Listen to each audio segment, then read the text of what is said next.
tardes, tengan todas y todos ustedes. Esta es la tercera mesa sobre desafíos en materia de derechos humanos para personas mayores. Tengo el honor de moderar esta tarde a 4 colegas importantes que tienen experiencia, reflexión y trabajo importante en estos temas. Quiero solamente presentar rápidamente por los tiempos a Noé Valdivieso. Él es demógrafo, es coordinador de proyectos en población y desarrollo del Fondo Nacional de Población de las Naciones Unidas. También a Eli Elizabeth Olvera. Ella es de la Red Nacional de Abogadas Indígenas, si me corriges, y es egresada de la Facultad de Derecho de la Universidad Autónoma Benemérita de aquí de Oaxaca. Y también quiero tener el honor de presentar al maestro José Bernardo Rodríguez Alamilla. Él es el defensor de derechos humanos del pueblo de Oaxaca, con quien tengo el gusto de compartir esta tarde esta mesa. Él estudió también Derecho y Economía en la Autónoma de Benito Juárez de Oaxaca, en esta importantísima universidad, y cuenta con estudios de posgrado también en la UAPO. Ha sido asesor en materia de derechos humanos en el Congreso Federal y en el Congreso del Estado, y ha sido también integrante de diversas organizaciones de defensa y promoción de derechos humanos en México. Ha colaborado en el Programa Regional de Apoyo a las Defensorías de Pueblo de Iberoamérica. Ha representado inclusive algunos casos de víctimas ante la Comisión Interamericana y diferentes agencias de cooperación, más de diferentes agencias en Naciones Unidas. Ha sido catedrático en diversas universidades del país. Bueno, con este estupendo panel empezamos esta tarde esta sesión sobre desafíos, que es un tema importante porque en este congreso, y lo hemos compartido mucho con la doctora Montes de Oca en el seminario universitario interdisciplinario sobre vejez y envejecimiento, en nuestra mesa de personas mayores y derechos humanos de la Comisión Nacional de los Derechos Humanos, de los cuales está aquí Pati Kelly, Angelita Vera. Ya no veo más porque esta luz deslumbra muchísimo, las compañeras de la Comisión Nacional que han hecho un estupendo trabajo de apoyo a este congreso. Esta sesión de la tarde quisiera que pensáramos en 3 preguntas claves a lo largo de sus intervenciones. Y las preguntas que quisiera que traigan en mente esta tarde serían: ¿qué tanto tenemos avanzado en la región, y especialmente en México, en materia de derechos humanos y particularmente de derechos humanos de las personas mayores? ¿Cómo fortalecer la autonomía, la dignidad, independencia en los contextos del envejecimiento urbano y rural en México? ¿Y cómo propiciar un mayor ejercicio de la ciudadanía en la vejez? Con estas 3 preguntas iniciamos este panel, este conversatorio esta tarde. Entonces quiero, si no es muy atrevido, empezar por Eli con su primera. Es muy atrevido, pero creo que podemos empezar contigo. De este lado con Noé. Eli es una estupenda compañera, que además ha sido sensible a estos temas, a este panel, y bueno, la hemos comprometido rápidamente en compartir su trabajo, su experiencia, y poder platicar sobre este tema.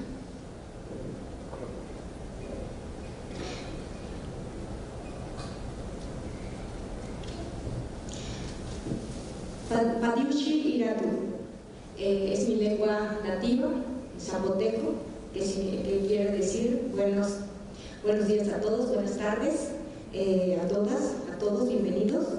Creo que partiendo de este tema, ya que me hizo el favor mi compañera de darme en primer lugar la palabra, me voy a atrever a poner sobre la mesa algunos puntos específicos que tienen que ver no solo con los derechos humanos en términos de los adultos o de las personas mayores. Y bueno, en este sentido también valdría la pena colocar que el tema del envejecimiento pues tendríamos que colocarlo en primer punto desde el punto de la dignidad humana y como una etapa de la vida misma, ¿no? Entonces, hace rato escuchábamos bien que dentro de las mismas participaciones hablaban mucho sobre el tema del principio del menor superior del menor en esta ponderación que tenía que ver con el tema de las personas mayores. Es ahí donde queremos colocar cómo la vejez se ha visto durante estas etapas de vida, cómo se ha ido colocando desde esa perspectiva de los derechos humanos, porque tiene que ver muchísimo desde qué enfoque se ha visto, ¿no? El tema de los derechos humanos, pues no podemos verlo solamente en una faceta de la vida, sino que tiene que ir enumerada desde los enfoques de cómo hemos vivido como personas desde estas etapas mismas de la infancia, de la adultez y de ser personas mayores. Y mediante estas etapas, cómo se va concluyendo, cómo los estados van colocando la dignidad y el respeto de los derechos humanos mediante todas esas etapas, y cómo la desigualdad misma se ha venido colocando también a raíz de estas mismas etapas. Es decir, cómo en un término de desigualdad y en un término de no cumplimiento de los estados viene de cierta manera a resumirse cuando estamos viviendo como personas en la etapa de la vejez. En este mismo sentido, valdría la pena colocar también cómo esta etapa de la vida en realidad se sitúa y cómo lo vivimos en términos de género, en términos de ser mujeres y en términos de ser hombres. Y bajo esta misma perspectiva, valdría la pena preguntarnos cómo se ha vivido la vejez con respecto a que nuestros roles como mujeres en todas las etapas de la vida se han venido colocando. Esto también creo que ha faltado desde la propia Corte Interamericana, que hace rato nos explicaban perfectamente, y que en una parte de sus fracciones colocan el tema de género. Vale la pena también ver y revisar que la Corte Interamericana no coloca el término de interculturalidad. Es decir, estamos hablando que la Corte Interamericana específicamente es ratificada o es manejada por el tema de la Organización de los Estados Americanos, donde la mayor parte son países de Latinoamérica, y es donde son los países donde emergen más pueblos originarios, pueblos indígenas, y que precisamente no se coloca el tema de la interculturalidad, que creo que tiene que ser punto clave, punto transversal, porque no es lo mismo vivir la vejez o vivir esta etapa del envejecimiento en un contexto rural, en un contexto urbano, en un contexto en torno a los países que vamos desarrollando. Creo que bien en la Corte Interamericana esta herramienta, creo que valdría la pena también irlo empezando a colocar.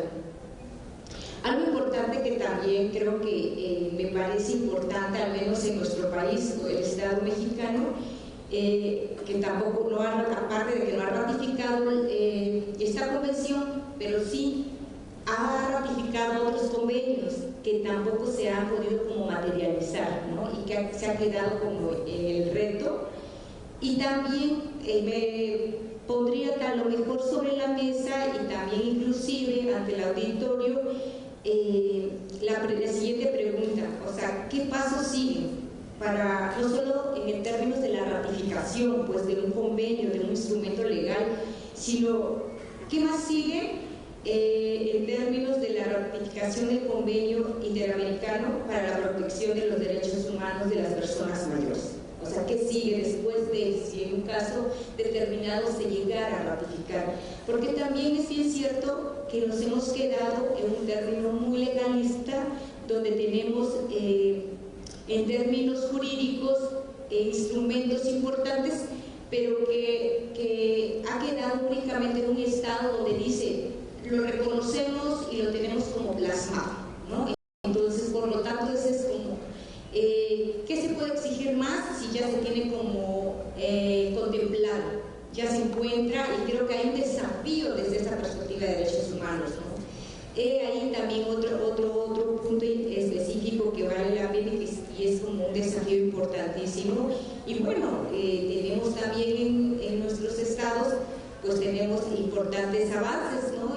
Y tenemos también importantes instituciones como la propia Defensoría de los Derechos Humanos, pero que precisamente quedan en un gran reto importante de decir, bueno, hasta dónde trascendemos más allá de estos instrumentos legales que se tienen, que se cuentan, pero que ha faltado materializarse en términos sustantivos y en términos efectivos, ¿no? Y bueno, en ese sentido también valdría la pena que se pudieran tener mecanismos con contextos propios en donde pudiéramos ir colocando las distintas perspectivas, sobre todo en términos del contexto de los países que se encuentran. En nuestro caso de México, que es un estado multicultural, es muy importante mencionarlo, pero que precisamente es ahí el gran desafío que se tiene, donde la mayoría de las perspectivas desde términos legales se ha quedado como un poquito corto, en el sentido de decir cómo trabajamos todas estas políticas públicas, sobre todo bajo estos derechos humanos que tienen que ver los pueblos, por ejemplo, que ellos tienen otros ámbitos distintos, por ejemplo, en términos de sus territorios, en términos de los derechos culturales, de su lengua, ¿no? De su cultura, en todo ese sentido que tiene que ver mucho y que valdría la pena ir también recogiendo como un derecho humano y que se tiene que también ir colocando en todas las etapas de la vida como un tema elemental y sustancial que implica. Y también, pues en ese mismo sentido, ver cómo el contexto de ser mujer, ¿no? Desde esa perspectiva de género que se ha venido como también apuntando, no es lo mismo ser mujer en una región sur, una región, parte del norte, de la parte central, como también en este sentido tiene mucha importancia porque el rol que juega desde esta perspectiva de género las mujeres, desde este rol de la infancia, desde esta etapa de vida, de la adolescencia, de la juventud, que a su vez en la época de la vejez, el envejecimiento son roles que se siguen perpetuando, que se siguen manteniendo y que también se juega distinto en la etapa por un rol desde esta perspectiva masculina, cómo se va viviendo, ¿no? Cómo impacta también en la vida, en la salud, desde la parte económica, social, política, ¿no? Cómo juega también importante todos estos roles importantes que se van colocando en ese sentido. Entonces vale la pena como también ir reflexionando, ir metiendo un poco por ahí también ruido, que creo que también ha faltado mucho en esta perspectiva de los derechos humanos de las personas mayores. Yo, por mientras, aquí la dejo. Gracias, Eli. Nos quedan muchas ganas de preguntarte muchas cosas, pero muchísimas gracias. Gracias por tu experiencia en la red de abogadas indígenas. Le pediría, si comenzamos con Noé, y eso con un aplauso, por favor.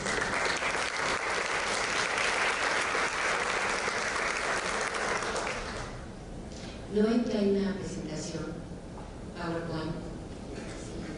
¿Quieren por favor ponerla atrás?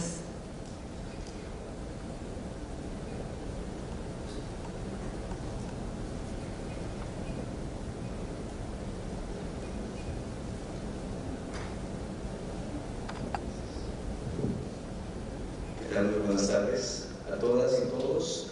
Un saludo desde el Fondo de Población de las Naciones Unidas. Soy Noé Valdivieso y agradezco la presentación que hizo como demora, pero también soy un interesado de los estudios de población, de las necesidades que tiene la población en términos generales, sobre todo en aquellas poblaciones que tienen mayores condiciones de rezago y que se encuentran en mayores condiciones de vulnerabilidad. La presentación que organicé tiene un tema que es el envejecimiento poblacional y vejez, En México, en el marco del Consenso de Montevideo sobre Población y Desarrollo, la cooperación como estrategia clave hacia 2024. Y el título tiene un peso que es muy importante, y permítanme más bien explicarlo en términos programáticos de lo que se ha hecho acompañando desde el Fondo de Población al Gobierno de México, y lo voy a hacer un poco también en términos regionales. Siguiente, por favor. Bien, haré mención de algunos antecedentes, hablaré un poco más sobre el Consenso de Montevideo, hablaré sobre el proceso de elaboración del informe que se realizó para dar cuenta de los avances. En especial, voy a tocar un poco el capítulo C, que es el correspondiente a envejecimiento, protección social y desafíos socioeconómicos. También hablaré, dentro de este proceso que surgió para la elaboración del informe, de la realización de las mesas de diálogo y de la potencial instalación de un Comité Nacional para la implementación y seguimiento del consenso, y algunos retos para el desarrollo del envejecimiento poblacional y vejez que hemos identificado junto con instituciones públicas, privadas, pero también con la academia y la sociedad civil. Siguiente. Bueno, en primer lugar mencionar que a partir de la conferencia magistral que Sandra Menchoan tuvo a bien presentarnos antes de esta nueva mesa, mencionar que efectivamente el Consenso de Montevideo tiene una diferencia muy importante, que es que no es vinculante, y en este sentido este instrumento internacional adquiere un sentido de apoyo para la Convención Interamericana.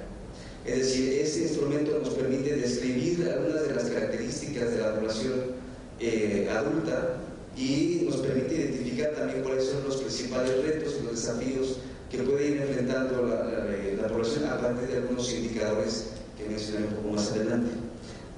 Puedo mencionar que en el 2013 se organizó en Uruguay la primera región de la Conferencia Regional sobre Población y Desarrollo de América Latina y el Caribe, se aprueba el Consenso de Montevideo, y en 2014 México adquiere la presidencia de esta conferencia. En 2014 se lleva a cabo el taller para la elaboración de la guía operacional, y en 2015 México adquiere la presidencia en la segunda reunión de la Conferencia Regional sobre Población y Desarrollo, donde se aprueba la guía operacional que se desarrolló un año antes. Posteriormente, en 2016 y 2017 se llevaron a cabo una serie de actividades que van en relación a talleres para identificar los indicadores que van a precisar esta guía. Posteriormente se presenta en 2017, esta es la reunión ejecutiva extraordinaria de la mesa directiva, una presentación de la primera versión preliminar, que se lo mencionamos, del informe, de todos los informes nacionales que los países presentaron. Y en 2018 lo que sucedió fue que se hizo la tercera reunión de la Conferencia Regional sobre Población y Desarrollo, donde México entrega la presidencia al gobierno de Perú.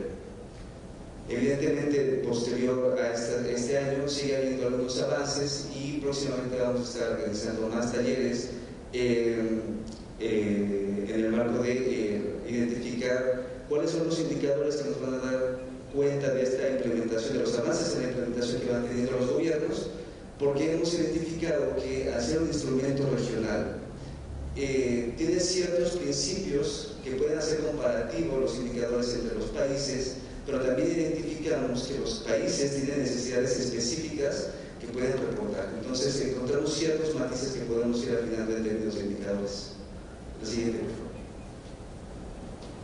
Bien, evidentemente tiene un sustento en la Convención Interamericana sobre Protección de los Derechos Humanos de las Personas Mayores, que resalto es vinculante, y está articulado con el cumplimiento de la Agenda 2030. Es decir, que esta Agenda 2030 de Naciones Unidas, de no dejar a nadie atrás, encuentra matices específicos en las diferentes regiones del mundo. La región de América Latina y el Caribe es una excepción, y encontramos que un instrumento que deriva de esta necesidad de dar más de cuentas específicas de las necesidades de la región fue el Consenso de Montevideo, que es un instrumento que coloca a la vanguardia en la materia de derechos humanos y sobre todo los derechos sexuales y reproductivos. Siguiente. Bien, Tal vez mencionar antes de hablar de la guía operacional que el Consenso de Montevideo cuenta con diferentes capítulos, entre los cuales se encuentran el territorio, se encuentran población afrodescendiente, otro capítulo sobre población indígena, derechos sexuales y reproductivos, de juventud, envejecimiento, etc. Pero cada uno de estos tiene un desarrollo de una batería de indicadores específicos. Y recordemos que para el Consenso de Montevideo, en el tema de envejecimiento se habla del capítulo 0. Bajo esta estructura era necesario contar con una guía operacional que permitiese identificar cuáles iban a ser las medidas prioritarias que se tenían que atender con base a ser alineadas a la Agenda 2030, pero también que estos indicadores fueran vinculados a los planes nacionales de desarrollo de México, en este caso, o de los similares en los demás países, y cuenta con diferentes características que nos permiten ir identificando de forma más precisa cuáles eran los temas que se necesitaban resaltar con base en la coyuntura. Siguiente, por favor. Bueno, esta guía también presenta unas fichas, existe una propuesta de fichas de indicadores que son básicamente la definición matemática apoyada de un sustento teórico conceptual y algunas recomendaciones, especificaciones que tienen para poder dar cuenta en términos más cuantitativos en algunos casos y algunos otros indicadores un poco más cualitativos, más en términos de programas y acciones que están haciendo los gobiernos, para poder dar cuenta de todos estos desafíos que se tienen que enfrentar en la región. Y cuenta con 140 indicadores, de los cuales resaltó que 38 se comparten con los objetivos de desarrollo sostenible. Es decir, que esta es la articulación, digamos, natural que tendría el Consenso de Montevideo con la Agenda 2030, y que algunos de estos indicadores, la atención que los gobiernos dan a esto no quiere decir que únicamente se centran en esos 38 indicadores, sino también identificar aquellos otros que todavía pueden seguir aportando más. Siguiente. Bueno, en este caso, y hablando más en el tono de lo que nos atañe en esta mesa, es identificar de qué forma vamos a hacer que tanto los gobiernos se vincularan más con las iniciativas privadas, con la sociedad civil, que de forma pueden entrar en diálogo. La idea y el instrumento que se utilizó para esto fue la elaboración del Informe Nacional sobre los avances en la implementación del Consenso de Montevideo, solicitado por separar a los gobiernos de los países y que en este caso fue depositado en el Consejo Nacional de Población. Este informe busca brindar orientaciones generales a los países a la hora de tomar decisiones acerca de cómo proceder con la implementación del consenso. Y es decir, que estamos hablando que es un instrumento de monitoreo, pero también de evaluación, que nos va a poder ir sentando bases para poder avanzar en este sentido en el desarrollo del país. La siguiente, por favor. Como mencionaba, bueno, se entrega al Gobierno de México la necesidad de que comparta resultados sobre los avances de este consenso. Se busca al Consejo Nacional de Población como organismo público responsable de la implementación de políticas de población y cuenta con todos los diferentes integrantes, secretarías integrantes de institutos del Consejo Nacional de Población, pero además contó con el apoyo específicamente de la Secretaría General y además de la Comisión Consultiva de Enlace en las entidades federativas más el Consejo Consultivo Ciudadano para la Política de Población. Sin embargo, estamos viendo instituciones públicas hasta este punto. Entonces, la siguiente, por favor. Lo que buscamos fue acercarnos también a las diferentes secretarías e instituciones que tuvieran que ver específicamente con temas en particulares donde encontrábamos que había puntos que resaltar. Resalto en este caso que, por ejemplo, para el capítulo de envejecimiento, hubo un acercamiento muy de la mano con el Instituto Nacional de Geriatría, pero también con instituciones como INAPAM, las locales, etc. Contamos con el apoyo de los 32 consejos estatales de población que participaron en nuestras consultas y también se presentó ante el Comité Técnico Especializado para el Seguimiento de los ODS y resalto que tuvimos la participación de entrar en diálogo reflexivo y sobre todo crítico con la academia y con la sociedad civil. Y bueno, esto fue articulado con el apoyo del Fondo de Población de las Naciones Unidas. Siguiente. Bueno, mencionar que este capítulo cuenta con 14 medidas prioritarias que van de la 18 a la 32 y que cuenta con diferentes líneas de acción, metas e indicadores específicos para su seguimiento. No voy a ahondar en estas medidas prioritarias porque existe un documento donde se define cada una pero bueno, además de todo se encuentran las fórmulas matemáticas para los cálculos, etc. Pero todo esto tiene un sentido, que es el sentido de llevar a la práctica de forma operativa cómo se va a hacer esta implementación. Entonces es más bien como una hoja de ruta, no veamos desarrollo. Siguiente, por favor. Bueno, es importante resaltar que este capítulo contiene 8 indicadores, de los cuales son 6 cuantitativos, 2 son cualitativos. No me voy a detener a leer cada uno de los indicadores, pero sí es importante mencionar, y creo que esto nos da un poco la lógica, decir que si creemos que con 8 indicadores básicos podemos dar cuenta de la realidad nacional, pues es un desafío. Sin embargo, estos 8 indicadores son los insumos mínimos que se presentan para poder dar cuenta en términos de avances en la región, en términos comparativos, lo que no exime a los gobiernos de poder presentar otros indicadores más de contexto para enriquecer esta información. Pero digamos que esto es una estrategia para poder hacer algo más homogéneo entre los países y podamos dar cuenta en términos comparativos de este avance. Siguiente, por favor. Importante mencionar que hay, y tal vez no mencioné esto, hubo algunos indicadores que no se pudieron reportar, y estos son los que no se pudieron reportar. Estamos trabajando en ello con las diferentes instituciones responsables, pero sí mencionar que en la slide anterior, uno de los indicadores era la ratificación. El gobierno ratifica la Convención Interamericana sobre Derechos Humanos de las Personas Mayores. Y decimos que sí se reportó, pero ¿qué fue lo que se reportó en este caso? Que México no ha ratificado. En todo caso, lo que hemos estado haciendo es acompañar al gobierno en diferentes negociaciones, con Secretaría de Relaciones Exteriores, etcétera, para tratar de seguir impulsando. Esto es parte del compromiso que se tiene en el Fondo de Población. Siguiente, por favor.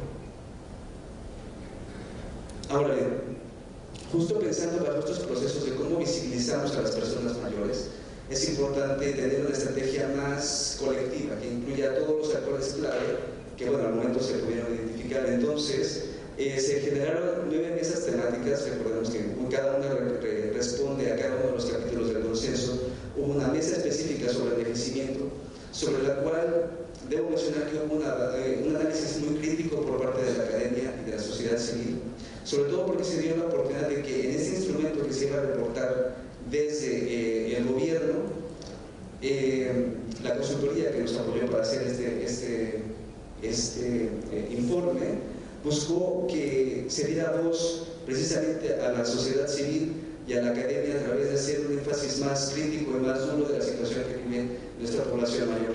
Entonces fue como una estrategia para poder dar voz a todas las personas que pudieran estar involucradas en este proceso.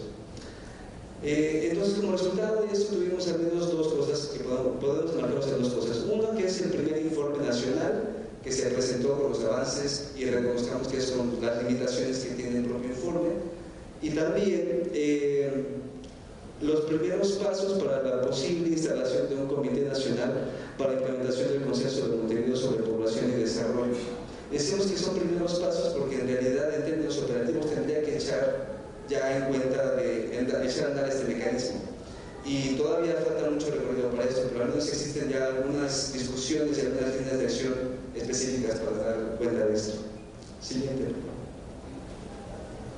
Bueno, aquí se me queda un poco porque nos unimos al llamado que definitivamente se está haciendo en esta conferencia internacional, y creo que todos estamos de acuerdo y lo llevamos puesto en la camiseta. Es que es imperante ratificar e implementar la Convención Interamericana sobre Protección de los Derechos Humanos de las Personas Mayores. Por otra parte, es imperante trabajar en estrategias y planes de acción para el envejecimiento saludable, basados en servicios de salud, acción preventiva a largo plazo, en entornos accesibles a través de la adecuación de servicios de salud para responder a las necesidades de las personas adultas mayores, y desarrollando sistemas médicos, sociales, de cuidados. Igualmente es necesario considerar empleos, así como mecanismos financieros y de aseguramiento. Este es un mundo en general, ¿no?, de recomendación, pero también resulta indispensable generar un cambio en la percepción sobre el envejecimiento, diseñar e implementar políticas efectivas con enfoque de derechos humanos, de género y sin discriminación. Y creo que es algo que he escuchado a lo largo de las reuniones del día, en las que he podido participar con grandes expertos que hablan sobre esta materia, que uno de los factores clave que tenemos que hacer como parte del cambio es precisamente este cambio de lo que entendemos por el envejecimiento, lo que entendemos por la vejez. Más allá de verlo como una limitación en la vida, empezar a verlo como un aspecto más de éxito, ¿no? Porque en realidad es un éxito que la población llegue a vivir más y que la población llegue a vivir en mejores condiciones de vida. Pues vemos que hay unos avances en esto. Es un ejemplo de éxito de políticas públicas, del esfuerzo de la gente, del trabajo que se hace en organizaciones de la sociedad civil, etc. Entonces son avances del desarrollo y esto también hay que mencionar. También es importante asumir los retos y oportunidades de los actores obligados a la protección y garantía de sus derechos para resolver los problemas que afectan al sector poblacional, de asegurar su participación en el diseño, implementación, evaluación y fiscalización de las políticas públicas dirigidas a su atención. De nuevo, la voz de las personas mayores al frente en cada una de las acciones que se tienen para este sentido. Siguiente, por favor. Bueno, evidentemente la generación de información cuantitativa, y ahí sí voy a sacar un poco mi lado del demógrafo, es que es imperante de seguir trabajando en fuentes de información que nos permitan dar cuenta de las características, pero también que nos permitan buscar hacer proyecciones, de conocer hacia dónde va este envejecimiento. Son fuentes de información que son complejas, son costosas, que sigamos trabajando en eso junto con la academia, instituciones incluso extranjeras, hacer intercambios en instituciones, etc. También habrá que establecer una comunicación más cercana entre dependencias de gobierno, la academia y sociedad civil para evitar la duplicación de esfuerzos y permitir una perspectiva coordinada para la atención integral de las personas mayores. Esto es de nuevo el llamado a la unidad para seguir trabajando conjuntamente. Y planificar para el corto, mediano y largo plazo. Nosotros pensamos en la Agenda 2030. Sobre todo el cambio demográfico es una de las fuerzas más importantes para definir el resultado de la política social, pero no es observable a corto plazo. Eso hay que tenerlo presente. Siguiente, por favor. Por último, el mencionar que para la Organización de las Naciones Unidas, que nadie se quede atrás significa focalizar la atención en aquellas personas que se encuentran en principales, en mayores condiciones de rezago. Las tendencias en materia demográfica apuntan hacia un envejecimiento poblacional acelerado e irreversible. Esto ya todo lo tenemos presente y más bien es el llamado a seguir buscando y diseñando estrategias para poder avanzar de forma más constructiva ante esta evidente situación. Por otra parte, se requiere de la participación activa de cada una, aquí dice de las instituciones, yo quiero decir cada uno de nosotros que estamos aquí, para lograr el desarrollo humano, social y económico del país. Muchas gracias.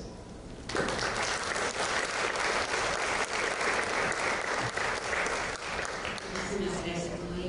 Le doy la palabra ahora sí al defensor del pueblo de Oaxaca, el maestro. Gracias. Muchas gracias a todas y todos, compañeros de la mesa. Teresa, muchas gracias por la presentación. Yo comenzaré hablándoles un poquito en el sentido de repensar el tema del envejecimiento, ¿no? Cómo estamos construidos bajo ciertos paradigmas y cómo más allá de reconocimiento netamente jurídico sí necesitamos reconfigurarnos mentalmente, institucionalmente, y eso me parece que a la larga va a hacer que el tema de los derechos de las personas mayores sean mucho más eficaces en términos de justicia y equidad. Preparé un pequeño texto para ello. Decía Tomás Kuhn que los paradigmas son realizaciones científicas universalmente reconocidas que durante cierto tiempo proporcionan modelos de problemas y soluciones a una comunidad. Es decir, los paradigmas son una forma de entender y explicar el mundo basada firmemente en una o más creencias pasadas que reconocen durante cierto tiempo como fundamento para su práctica posterior. Nuestras sociedades en el ámbito público y privado están construidas sobre estos imaginarios colectivos, uno de los cuales señala que nuestras instituciones, legislaciones, políticas públicas o acciones de gobierno actuales deben estar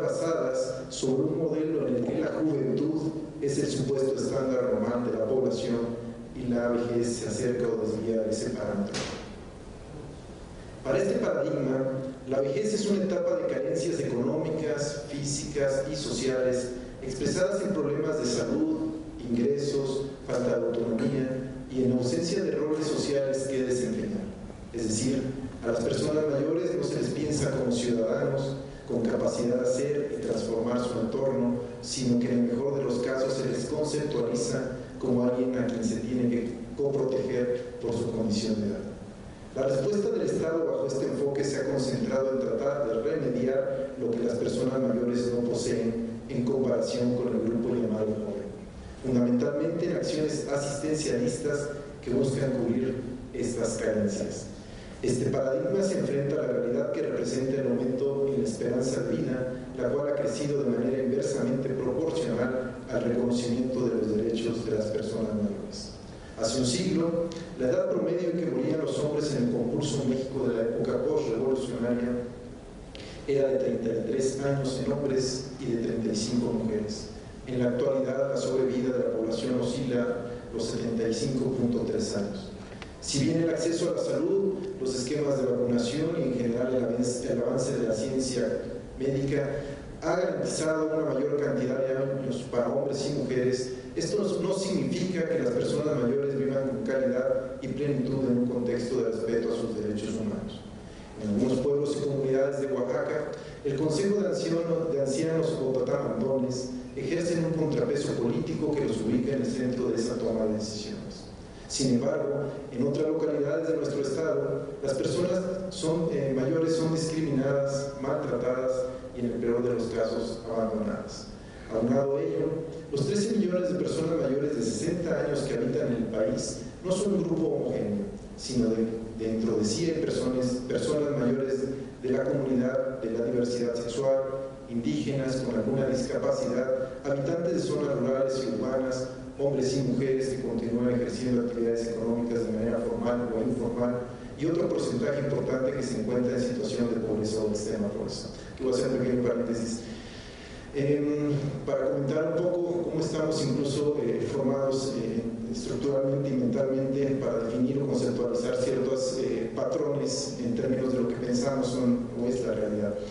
En el mes de octubre y noviembre nos tocó acompañar a la caravana migrante, esta caravana que es personas centroamericanas que entraron por el sur del país, Chiapas, y luego atravesaron hacia Oaxaca.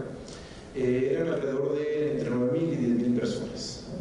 Uno conceptualiza cuando te dicen es una caravana de migrantes, uno piensa que son jóvenes de 19, 28 años de edad. Nos tocó acompañarlos desde Chiapas hasta Ciudad de México. En la medida que nos adentramos a conocer cómo estaba integrada esta caravana, pues no, había muchas personas mayores a 75 años de edad, ¿no? Esto que te indica que las personas que están migrando no necesariamente lo están haciendo por un tema económico, ¿no? Las personas, cuando tú les preguntabas qué estaban haciendo en esta caravana, ellos lo que estaban buscando es reunirse con sus familias que se encontraban en el norte del país, muchos de ellos, ¿no? Había mujeres embarazadas también, ¿no? Mayores a 6 meses de embarazo, alrededor de 2.000 niños, por ejemplo, que menores no acompañados. Es decir, hay toda una gama no homogénea que forman parte de estas caravanas y que a veces no necesariamente se les conceptualiza de esta manera. Lo mismo pasa con las personas mayores. Pensamos que son un grupo homogéneo dentro de cierta área, no es personas mayores en contextos indígenas, personas mayores con discapacidad, personas mayores que pertenecen a determinados grupos etarios. La pluralidad de este sector poblacional es tan grande como los retos en materia de derechos humanos a los que hacen frente las instituciones de defensa, organizaciones, universidades y una sociedad que busca poner al centro del debate un paradigma emergente sobre vejez y envejecimiento. Así como existe esta heterogeneidad, digamos, en el tema de los grupos que conforman un grupo llamado personas mayores, también las instituciones tendríamos que verlo desde esa lógica, ¿no? Y en función de eso tratar de impulsar, en el caso específico del tema de derechos humanos, políticas públicas, digamos, que reviertan o que de alguna manera reivindiquen los derechos de este grupo de gente. La CONAPO destaca que la cifra de personas mayores en la actualidad respecto a la población total es de 10.5. Para el año 2030, esa cifra aumentará a 14.9% y para el 2050 probablemente alcanzará el 24.9%. Hungría, Dinamarca, Países Bajos y España. Tomando en cuenta estos datos y como titular de la Defensoría de los Derechos Humanos del Pueblo de Oaxaca, me permito insistir en la necesidad de impulsar la adopción de un nuevo marco de derechos para las personas mayores que los ubiquen como sujetos de derecho y rompa con el paradigma asistencialista que durante años ha permeado en nuestras instituciones, incluidas las comisiones de derechos humanos no solo de Oaxaca, del país entero. Así también se requiere que las y los integrantes del Congreso de la Unión, que aquí me uno un poco a lo que ha dicho Iván también, exhorten al titular del Poder Ejecutivo Federal para que en el marco de sus atribuciones y facultades suscriba en nombre del Estado mexicano la Convención Interamericana para la Protección de los Derechos Humanos de las Personas Mayores. Sería un marco, un elemento, una guía a seguir esta convención, pero ojo, no quiere decir que porque no esté ratificada esta convención no puedan hacerse cosas, ¿no? En el estado de Chihuahua, como ustedes deben saber, se ha firmado hasta una ley que adopta muchos de los criterios que actualmente propone la convención sin necesidad de que esté aprobada la convención. Es decir, no nos vayamos con, digamos, de alguna manera la inquietud de que para ratificar o de alguna manera garantizar estos derechos tiene que estar ratificada la convención. Me parece que es una trampa en la que no debemos de caer. Es importante porque la propia firma de la convención obliga a muchos elementos por parte del Estado mexicano, pero me parece que desde ya podríamos estar haciendo cosas en cada una de nuestras entidades. La Agenda 2030 también propone diversos planteamientos que se deben tomar en cuenta para las personas mayores, como la erradicación del hambre, ciudades inclusivas, seguras y resilientes, instrumentos que deben ser tomados en cuenta en la legislación local y federal. En cuanto al ámbito regional, preocupa reconocer que no existe hasta el momento un régimen de protección específico para este sector de la población, ni un protocolo que estandarice los derechos de las personas mayores y establezca los mecanismos y el órgano u órganos para hacerlos exigibles. ¿No? Tener necesariamente reconocidos los derechos tampoco tienen mecanismos de exigibilidad. Por otra parte, en el ámbito estatal y las instituciones públicas, tenemos la necesidad de generar indicadores como los que se mencionaban ahorita, que me parece que es súper importante que estos indicadores de alguna manera permeen también no nada más la administración pública federal, sino la estatal e incluso la municipal, porque me parece que de esa manera hacemos mucho más garantistas los derechos. Nos permite medir la eficacia, la eficiencia, la calidad y la economía de nuestras actuaciones encaminadas a garantizar y proteger los derechos de las personas mayores.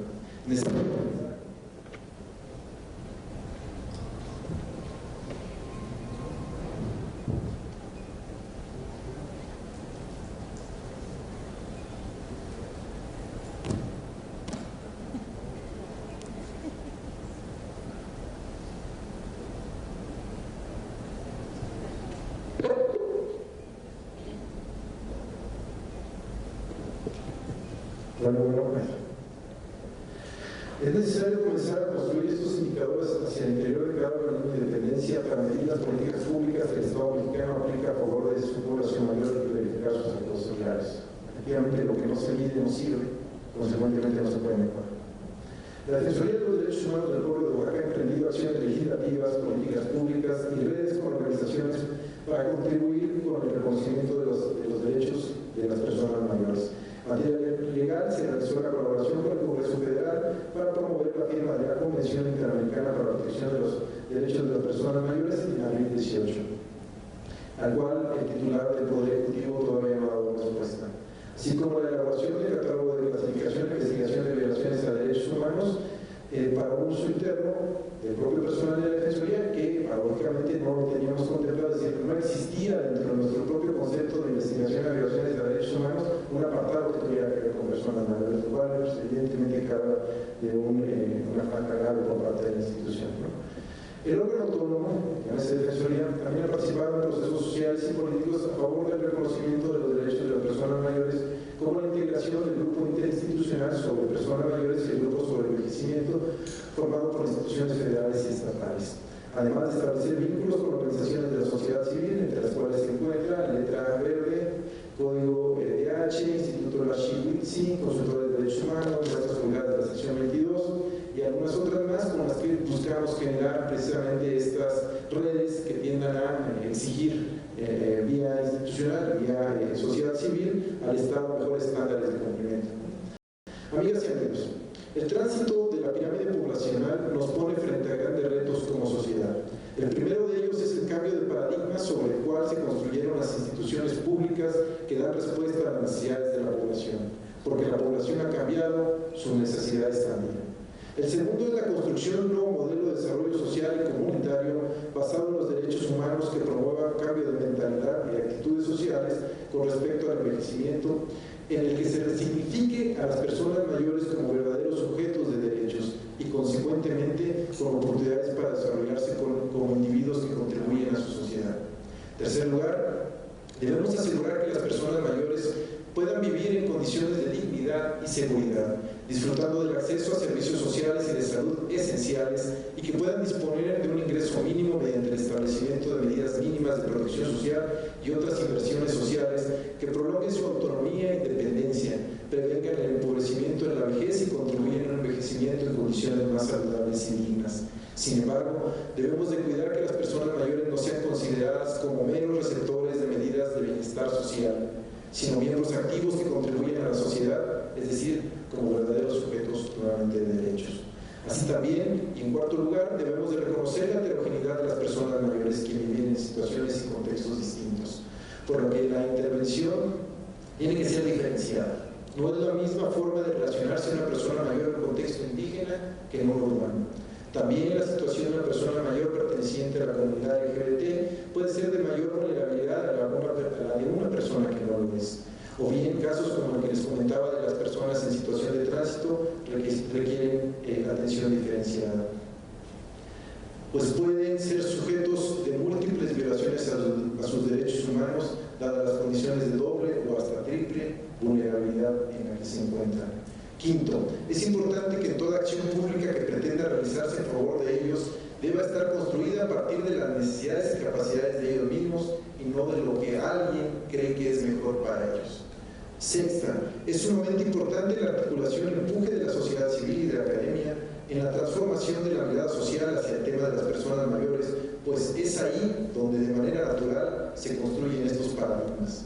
Finalmente, consideramos que nada del anterior será posible si no se da una nueva visión de Estado que reconozca que el envejecimiento de la población es inevitable y que es necesario preparar adecuadamente a todos los interesados directos, gobiernos, entidades de la sociedad civil y del sector privado, comunidades y familias, para el creciente número de personas mayores. Esto debería realizarse fortaleciendo la comprensión y las capacidades nacionales y locales y estableciendo las reformas políticas, económicas y sociales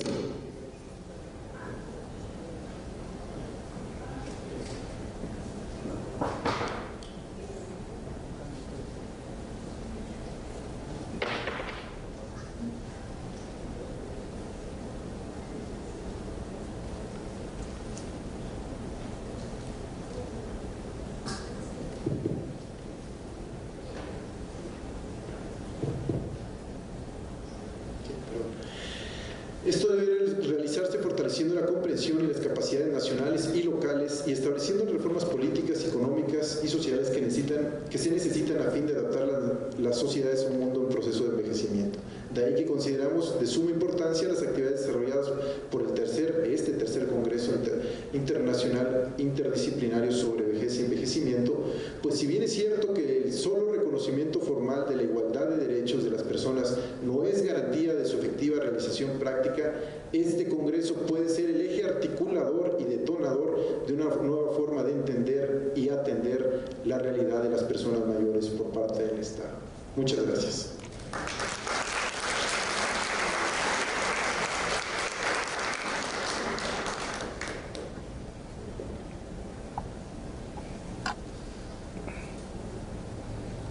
Tenemos unos minutitos, si mi coordinadora de programa y maestra me da permiso, ¿sí? Por esta reflexión de los desafíos en materia de derechos humanos y viendo la importancia en este proceso del Congreso Internacional y que tiene que ver con los derechos humanos, la interculturalidad y género, y tratando de aprovechar la experiencia del defensor en esta materia, pero particularmente de nuestra abogada Elizabeth Olvera. Quisiera darle unos minutos antes de empezar, si hubiera oportunidad ya por tiempo, alguna pregunta. En su experiencia, comentar sobre esta parte de interculturalidad en materia indígena,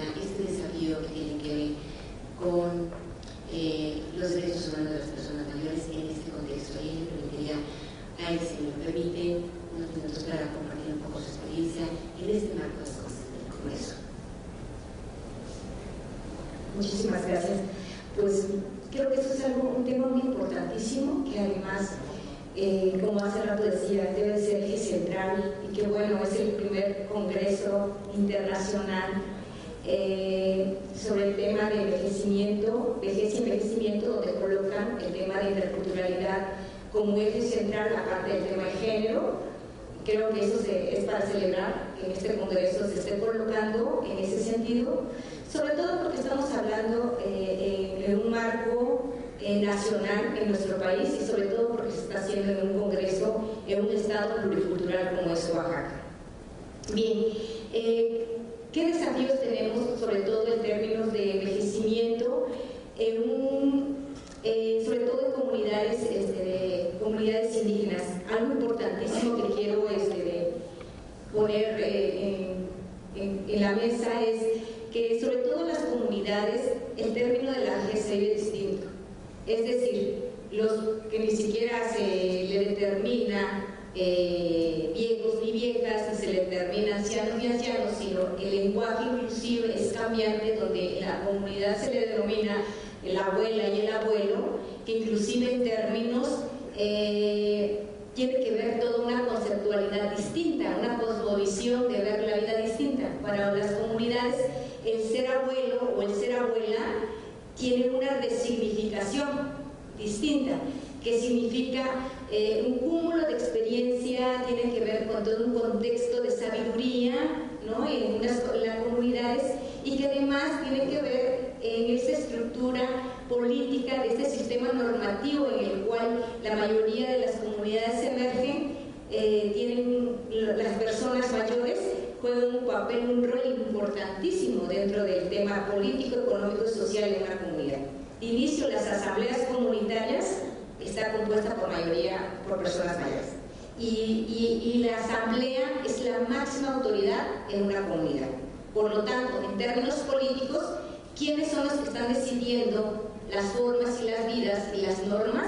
Pues en realidad son las personas mayores, ¿no? Entonces, ahí es un contexto tan distinto, y no viene a verse desde esta victimización que tiene que ver más con una vida urbana, ¿no? Creo que también las comunidades tienen sus retos propios, pues, ¿no? Creo que también la vida comunitaria no es romántica, claro que tiene sus retos propios, tiene sus propias formas que valdría la pena analizarlas, pero sin embargo vale la pena colocar eso. Hace rato en la ponencia que nos antecedió hablaba de algo importantísimo, de buenas prácticas y sanas prácticas, y creo que eso también vale la pena comentarlo. En las comunidades también hay sanas prácticas que vale la pena mencionar. Creo que también hay retos internos, pero vale la pena colocar eso, y me gustaría, quiero compartirlo con ustedes.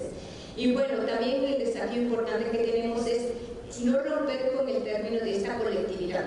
En la mayoría de las personas que provenimos de comunidades sabemos que el tejido social en una comunidad es más colectiva a la vida urbana. Este mundo individualizado implica que se vaya convirtiendo en una desigualdad de derechos que viven no solo las personas mayores, sino que volvemos a repetir en todas esas etapas de la vida, ¿no?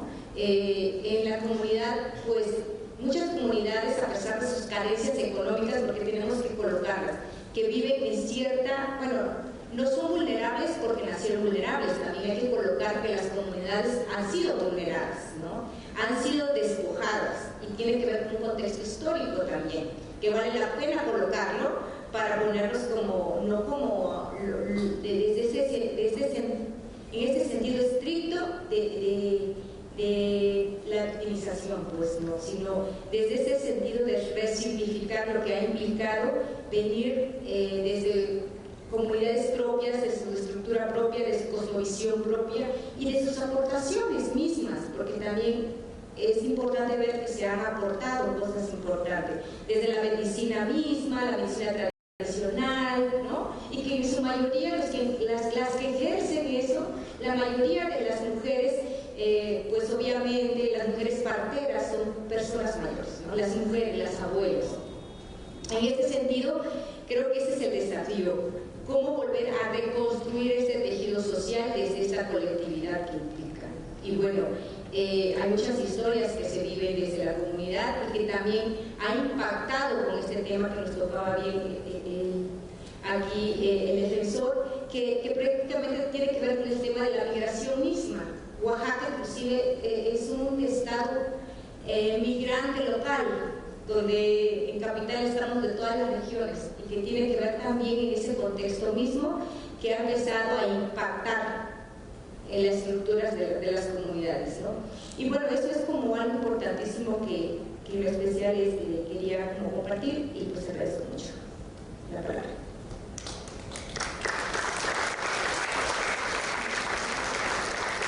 Si por el tiempo tendremos un par de minutos para una mano, no sé si por allá otra mano, pero sí, por favor. No sé, algún micrófono por allá. Dos manos también. Buenas tardes.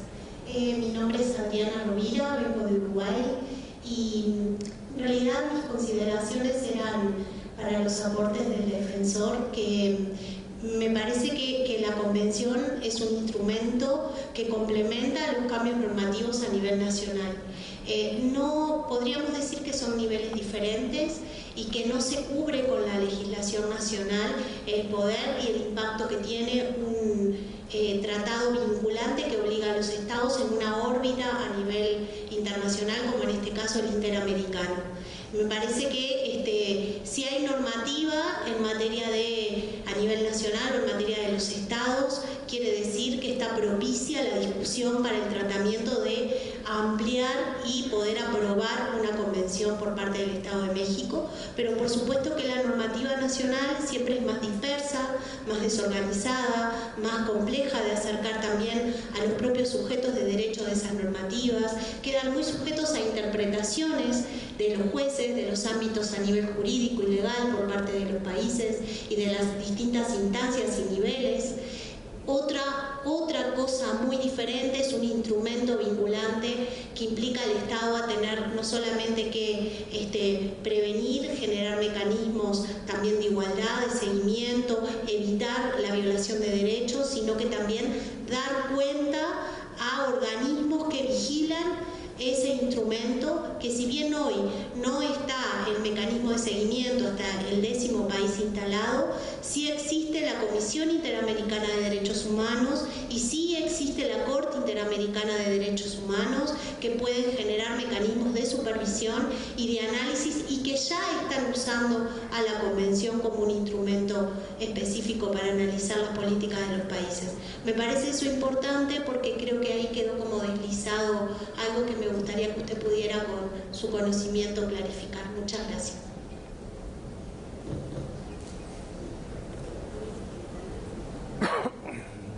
Sí, puedo hacer una pregunta. Sí, también para el defensor. Efectivamente estamos en un marco diferente de muchos cambios, tenemos un contexto distinto y tenemos que hacer toda esta lista de preocupaciones y de propuestas. En esa lista me parece que tenemos que pensar también en la muerte digna.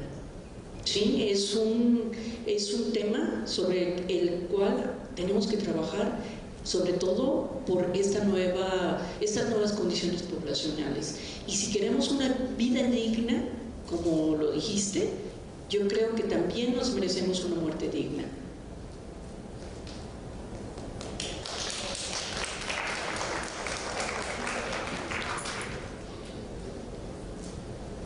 Ok, primero para la compañera que nos hizo el favor de hacer la acusación, a ver, completamente de acuerdo contigo, no estoy negando, digamos, la posibilidad de que nuestros esfuerzos no vayan hacia la ratificación de la convención. Más bien lo que estoy diciendo es que en el Inter sí podremos estar haciendo cosas.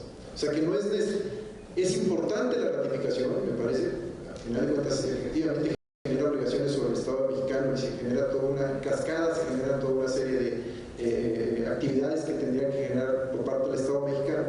A lo que me refiero es en ese Inter. En ese Inter podemos estar haciendo cosas. Chihuahua lo hizo. Si tú yo los invito a que revisemos un poquito la legislación de Chihuahua en el tema de personas mayores y de verdad es una legislación de avanzada.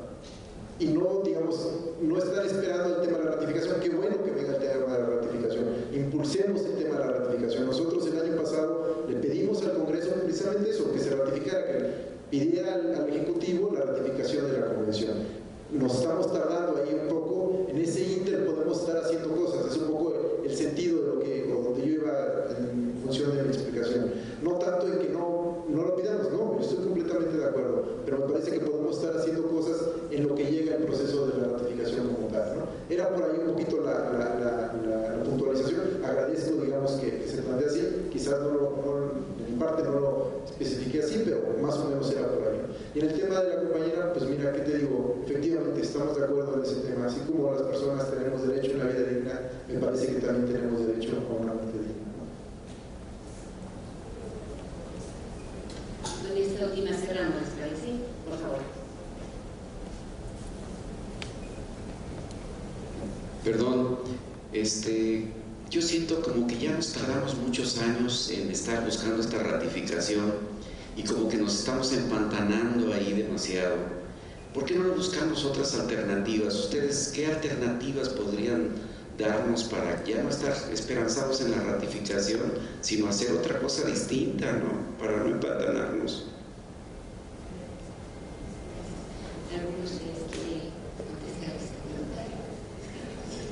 Bueno, yo creo que un poco en la respuesta anterior iba implícito esto. Me parece que tenemos que buscar mecanismos locales, ¿no? A ver, yo digo que puede ser también un buen ejercicio que a partir de este diagnóstico que tenemos, impulsemos una modificación a nivel local, a nivel Estado, de lo que es o tendría que ser una ley para protección de los derechos de las personas mayores, acorde o tomando como principios básicos la serie de derechos que establece la Convención, por ejemplo, ¿no? Eso me parece que está dentro de nuestro esquema. Podemos empezar a solicitarlo, impulsarlo a nivel de Congreso y exigirlo, ¿no?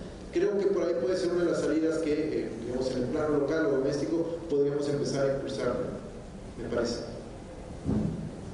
Yo, a poner un poco más esta respuesta, es que efectivamente hemos hecho algo.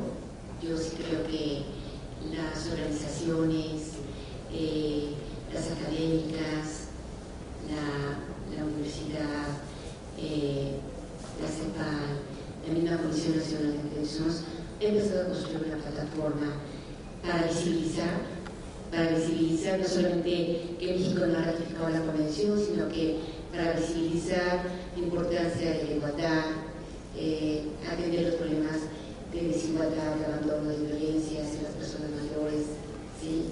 Para atender el tema de la relación corregida por los agentes de salud federal, en el caso de la Comisión Nacional, por toda esta parte de atención inadecuada por parte de las instituciones como IMSS, ¿no?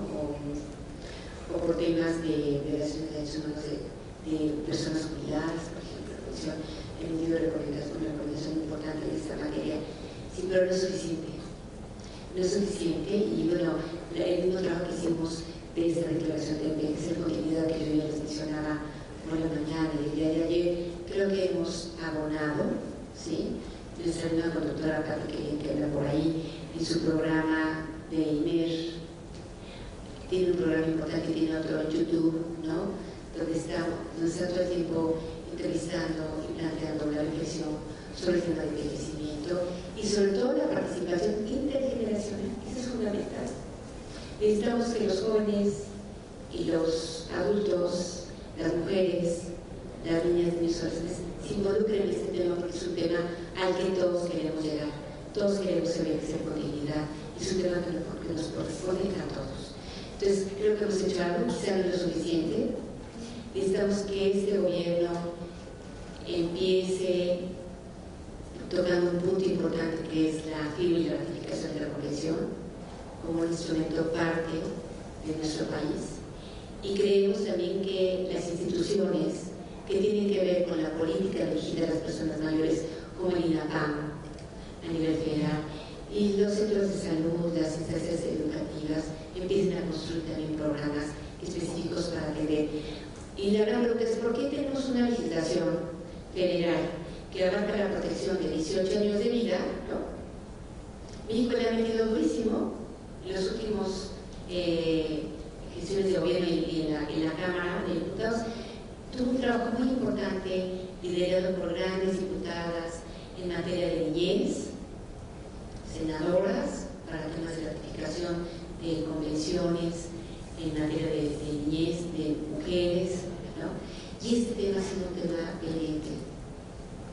Gran parte de la reflexión en los grupos y en los talleres es no se tenga que ver con nuestro yo adulto interno, con el miedo envejeciente. O sea, hay todo un tema ahí subyacente que tenemos que procesar internamente, pero lo que sí tenemos que hacer como colectivos, como redes, como construcción social, como organizaciones sociales y como aquellos que estamos comprometidos en las instituciones de derechos humanos, tenemos que impulsar y empujar esta reflexión, tenemos que empujar y cuestionar a las instancias que tienen que ver con la ratificación, con el Senado, ¿no?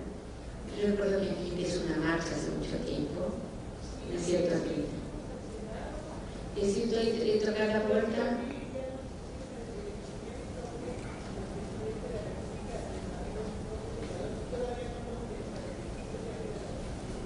Y bueno, este 30 de abril a la fecha que planteó las organizaciones al presidente Andrés Manuel López Obrador es un tema, tenemos que ir construyendo, observando, dándole seguimiento y monitoreo, ¿no?